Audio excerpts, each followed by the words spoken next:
Hello, everyone, and with a new week starting, I want to wish all of you a truly wise week. A week where you spend more time reflecting, more time observing your own life, and more time actively creating your own happiness. That's also the theme that connects to today's episode. A very important way to make your life easier, at least in your own mind. And honestly, I know that for many longtime listeners, what I just said might clash with something inside you. Because for a very long time, I haven't been someone who encourages seeking an easy life. Even just a few episodes ago, I shared a message about not chasing an easy life in this world. And then in another episode, I said, don't live in your mind, don't live only in imagination. So now when I say that today's message, has something to do with ease, something to do with the mind, is that wrong? Is it contradictory? Actually, it's not, my friends. This is about how we look at life. And that is completely different from becoming attached to that method or living entirely inside some illusion. Those are two different things. You can look at life in a positive but realistic way. And that's very different from living in fantasy or delusion. So I want to say this clearly right from the start to prevent misunderstandings, especially for anyone who only listens halfway or hears things out of context.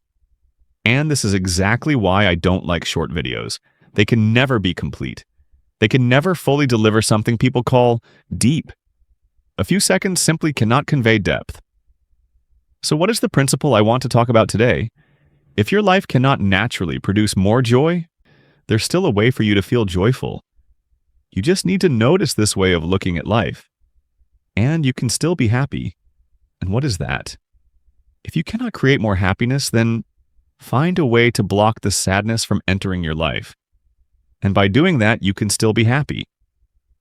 Here's a simple everyday illustration. Imagine you have a glass of water. Let's call it the happiness glass. Now, if you don't have the ability to pour more water, more happiness, into that glass, it's actually not the end of the world. Just make sure the water doesn't leak out. If the water stays at the same level, then you still have happiness. There are many ways to do that. So in this episode, I'm going to guide you through a very simple method. Nothing complicated. What is the deeper mechanism behind it? It's just a tiny shift in awareness. My friends, with just that, you can do incredible things for your own life. Understand the components of the game. In every game you're participating in throughout this life. Understand them. Think about them. Accept them. And that's it. You'll be happy. Sounds a bit mystical, right? Honestly, some people, I'm telling you the truth, you at this point might be wondering if I'm talking about spirituality, the universe, or something like that. But it's actually simple. I'm just intentionally dropping hints here and there so you can connect the dots yourself. But fine, let's lay the cards on the table. Let's go into another real-life example. Let's say you're out on the street. I know the streets, the traffic, especially during rush hours in the morning and the evening. They contain a lot of elements that can cause stress, frustration, and irritation. They affect your happiness, your mood, and even your health. Because honestly, you simply don't measure your health metrics. But if someday you happen to be stuck in traffic, or extremely annoyed on the road, and afterward you stop somewhere to check your ECG, blood pressure, heart rate, oxygen levels, all of that, you're going to be shocked by the numbers. It affects your health and happiness in the most literal way. So traffic is one major source of sadness, frustration, and unhappiness in our daily lives. So how do you solve this? It's very simple, my friends. Understand the game, understand its components, think about them, and accept them. And then you'll see everything becomes normal. So let's think about it like this. When you're out on the street, what elements exist there? Well, of course, there's the road. There are trees. There's the pavement. Those are the physical components, but there are other human-related components too. There will be people sharing the road with you, right? Among those people, some will be calm drivers, moving steadily and safely. But some will be impatient, speeding, cutting in, honking. And there will also be people who are in a hurry, delivering goods, carrying passengers. And they're under pressure from deadlines or timing. Drive faster! The customer's been waiting. Why are you late? Under that tension, they will naturally try to go as fast as possible. Now, let me be clear. I don't sympathize with that. There are things I understand, but I don't sympathize. Because risking other people's safety for your income? Of course I can't sympathize with that. But I still recognize that these kinds of people are part of the game when you step onto the road. And that's not all. There are also people who've just gotten into an argument with someone at home, and they walk out onto the street carrying that mood. And the way they drive reflects that mood. Everything I've just listed, do you see anything unusual? No. This is normal. These factors, these components of this game, of this environment. This is simply how it is. So now, when you step out onto the street, if you believe that all of these things are normal, obvious, expected, a part, even an important part of this game, then when you're driving and someone behind you keeps honking nonstop, you might feel less irritated than before, because you recognize it as normal. Your mind is already programmed, and it's already prepared very well. I'm stepping onto the road. The chances that I'll see or experience these things are very high. Or when you see someone driving recklessly, of course you're annoyed.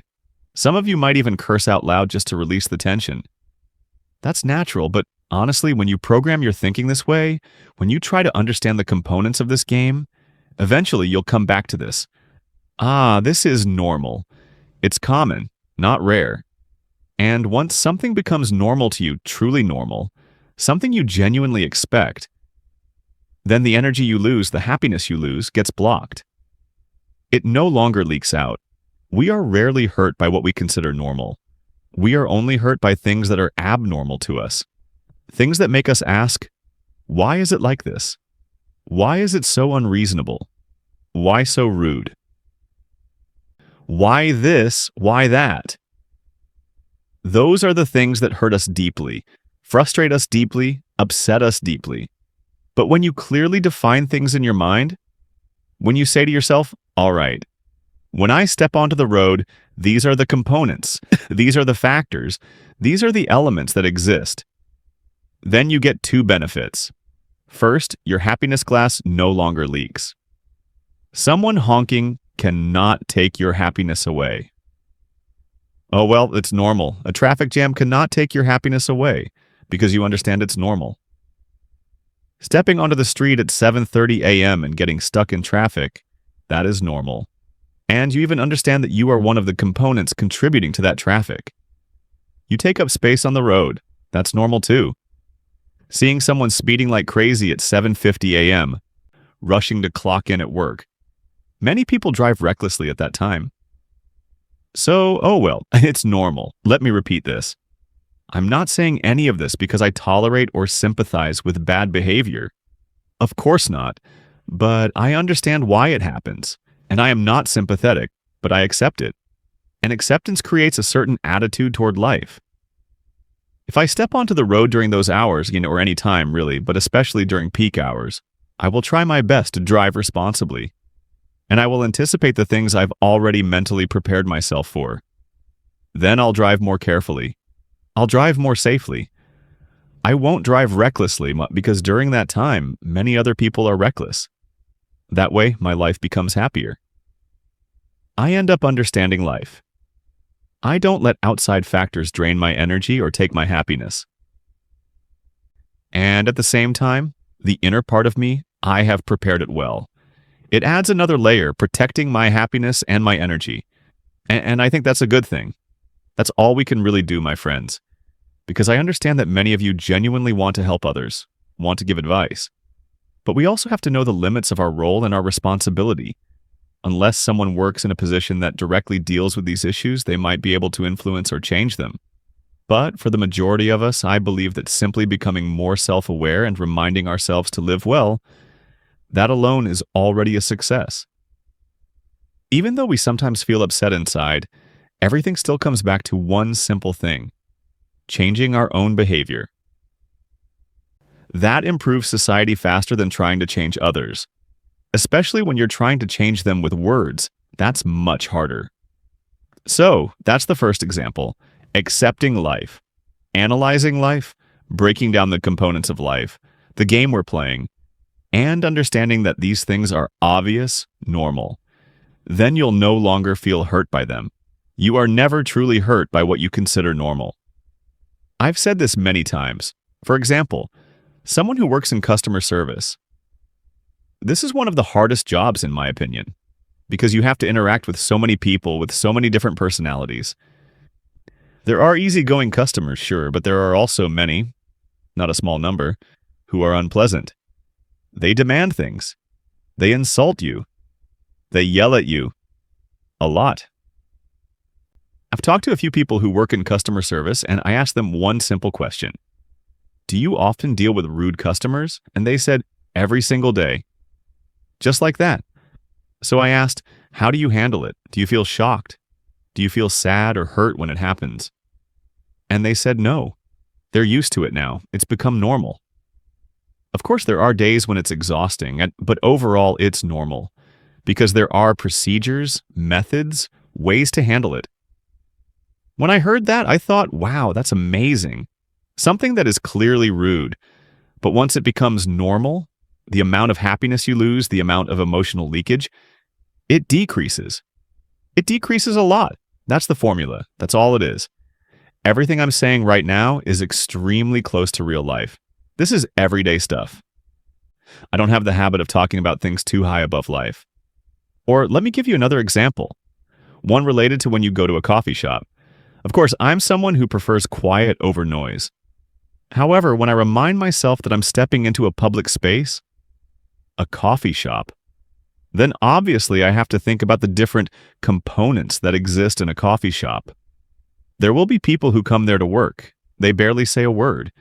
But there will also be people who bring kids, bring children, bring their whole family. There will be people who talk at a moderate volume. There will be people who talk very loudly.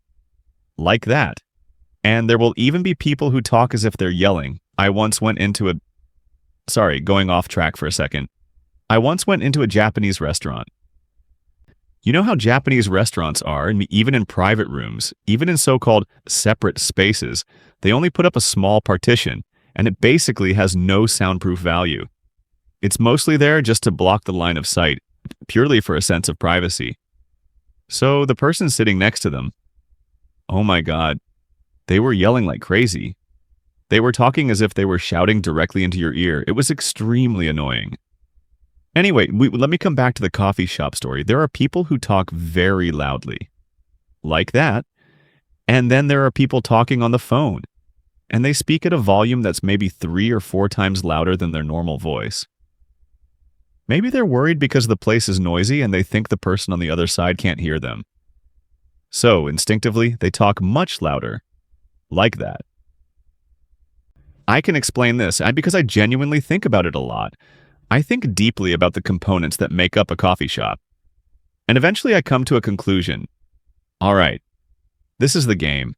These are the elements. These are the factors. And I've already anticipated them. Nothing is surprising anymore. Nothing is unfamiliar. Whether I go in early or go in late, I will definitely encounter these situations. So now the question is, can I accept it? If I can, then I can go to a coffee shop. If I can't, then I should just stay home. And my answer to myself is, I can. It's fine. So for a long time, I've had my little gear, like noise-canceling headphones, for example. Or I intentionally choose to sit in a corner that's not pretty enough for people to take pictures, or not ideal for people who want to socialize. Or I avoid the big tables because that's usually where the larger, louder groups sit. And I think I'm perfectly fine. Coffee shops are still one of my favorite places. They're one of the important elements of my life. The places I have to visit at least a few times every week. Yeah, because I still love being happy. Like if I'm working and suddenly a group gets loud, I find it normal. I don't get hurt by things that are normal. Sometimes there are kids running around everywhere. Of course I can go talk to the parents, politely suggest something. But if I ask once, twice, and nothing changes, then fine. I still see it as normal. There are things we simply cannot change. At most, I can talk to the manager, but honestly, the managers are in a tough spot too. It's very delicate for them to remind people about noise. It's difficult. So, better just to mentally prepare myself, and it becomes easier on my heart. Of course, let me also talk about an issue that I see people argue about a lot, whether you should be quiet or noisy in a coffee shop. Most people love analyzing things in extremes, meaning on a spectrum, a full range of possibilities, which is actually very wide. People divide it into 2 points. On one end, 0, complete silence. On the other end, 100, extremely loud, yelling into someone's ear. But between 0 and 100, there are numbers from 1 to 99, which means there are dozens of middle options. Some cases where people talk moderately. Some cases where they rarely talk. Just a little now and then. Like that. But most people love focusing only on the extremes. Either absolute silence or extremely loud talking. If we argue in those extreme zones, when are we ever going to finish? Honestly, when things reach an extreme, they're usually not good. Going into a public space expecting complete, absolute silence? That's unreasonable because life isn't meant to be like that. So I disagree with total silence. Creating a space so cold and dead. I would never go to places like that, at least not personally. But I also absolutely dislike extremely rude levels of loudness. Yelling, shouting, talking so loudly that if you had a decibel meter, it would jump into the red. That's rude. That's impolite. We should not speak at that volume. At least not in a civilized society. And it's not hard to find books about manners, courtesy. Even school children are taught about politeness from a very young age. We shouldn't be making that kind of noise, like not just in coffee shops, but even in parks or other places. Talking like you're shouting, talking nonstop at that volume, that's rude, nothing surprising about it. What we should aim for is balance, meaning allow people to talk at a cheerful, moderate volume, enough to create a lively atmosphere. That's good. There's nothing wrong with that, right? If we analyze both sides and find the balance point, yes, people should talk, but at a polite, civilized volume. A little louder sometimes, fine. A little quieter sometimes, also fine. That, I think, is comfort. We should be looking for harmony, not extremes. Because the arguments from both sides usually come from comparing extremes. The person who hates noise says, "Why are you always shouting?" The person who hates silence says, "Then go home if you want quiet." This is basing everything on 2 very narrow data points, the 2 extreme ends. But clearly both sides could embrace each other and say, okay, at this spot right here, we're all happy, we're all comfortable. We can all talk at this cheerful level, sometimes a little loud, but mostly moderate. So I think that's happiness. Life shouldn't get stuck in extremes. Going to either extreme makes life miserable. While we're on the topic, I'll just say this too. When it comes to arguing, honestly, I rarely argue, especially about things that don't really matter. I mostly argue only at work, because I've thought about this a lot, and I understand that in an online debate or with strangers or with certain issues in life, there are factors at play. And 2 things I just mentioned. There will be many people, perhaps unintentionally, who unconsciously put forward extreme arguments in order to debate. So, whenever I notice that any discussion involves extreme arguments, I usually step back. I withdraw and I feel happy about it, meaning I need to analyze this game. Doing that helps preserve a lot of energy, truly. So now you need to scan your own life. Notice the games you play, the work you do. If you break them down, analyze them, look at the components. And maybe just accepting them will already be a wonderful foundation for happiness. Let me repeat once more the lesson from those people I know who work in customer service. Honestly, they are much younger than me, but I regard them almost as my teachers, because they have real-life experience and they've taught me so much. Once you get used to something, you no longer get hurt by it. You might not like rude customers. You might go home and complain about them sometimes. But because you're used to it, the level of harm it causes is far lower than for someone who is new and suddenly exposed to that rudeness. So really, when I hear stories like that, the person in front of me becomes my teacher. Who else? And I also want to take a moment to thank all the connections, all the interactions, all the conversations I've experienced in my life. Honestly, that's very happy-making, my friends. All right, this episode has been long enough. Thank you so much for listening with me. Thank you. Now, goodbye, and I'll see you again next week.